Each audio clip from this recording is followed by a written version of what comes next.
এখনো কেউ আসছে না কেন? আমি খিদেতে প্রাণ যায়। আমি কতদিন ধরে খাইনি।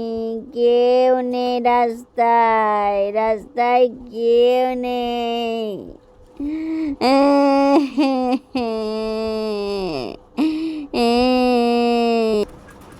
এই চেনে, এদিকে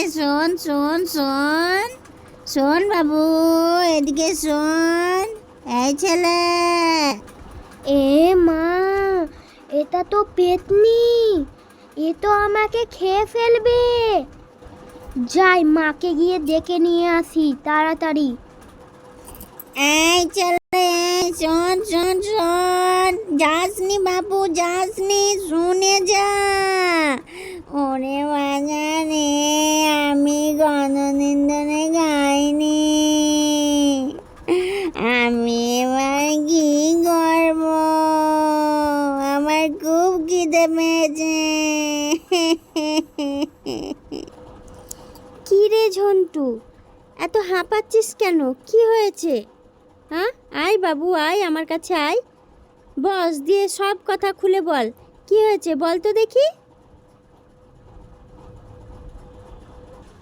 মা, ওই 3 রাস্তার পার দিয়ে আমরা বাড়ি আসছিলাম, তো তখন দেখতে পেলাম যে ওই পেতনিটা আমার দিকে তাকিয়ে বলছে নাকি, দাঁড়া থাম, আমি তোকে খাবো, আমি কতদিন ধরে খাইনি।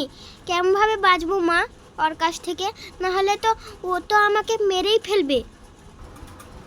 চল তো দেখি কোথায় ওই সাতচুন্নির একদিক আর আমার একদিক।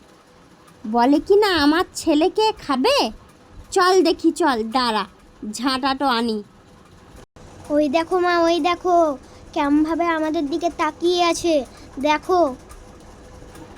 এই তো পেয়েছি। ও, তুই বুঝি তোর মাকে নিয়ে এসছিস? ভালোই হলো, আমি কতদিন ধরে খাইনি। এবার আমার পেটের জ্বালা জুড়োবে। কি রে সাতচুন্নি, তুই আমাদের মা ছেলেকে খাবি? দাঁড়া, তোকে খাওয়াচ্ছি। ঝন্টু, ঝাঁটাটা নিয়েই তো। মা, এ নাও, ঝাঁটা এনেছি। ওরে বাবা রে বাবা, এনে কি ঝাঁটা এনেছে? আমাকে ঝাঁটা পিঠে করবে? না, আমি ঝাঁটার বাড়ি খাবো নি।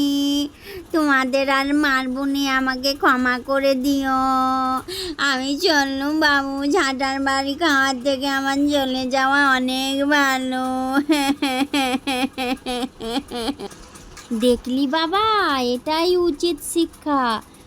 যদি কেউ তোর পেছনে লাগে, তাহলে ভয়ে পালিয়ে না গিয়ে তার সঙ্গে মোকাবিলা করতে হয়। দেখলি তো, ঝাঁটার বাড়ি বলতেই কেমন ওই সাতচুন্নিটা কেমন দৌড়ে পালিয়ে গেল।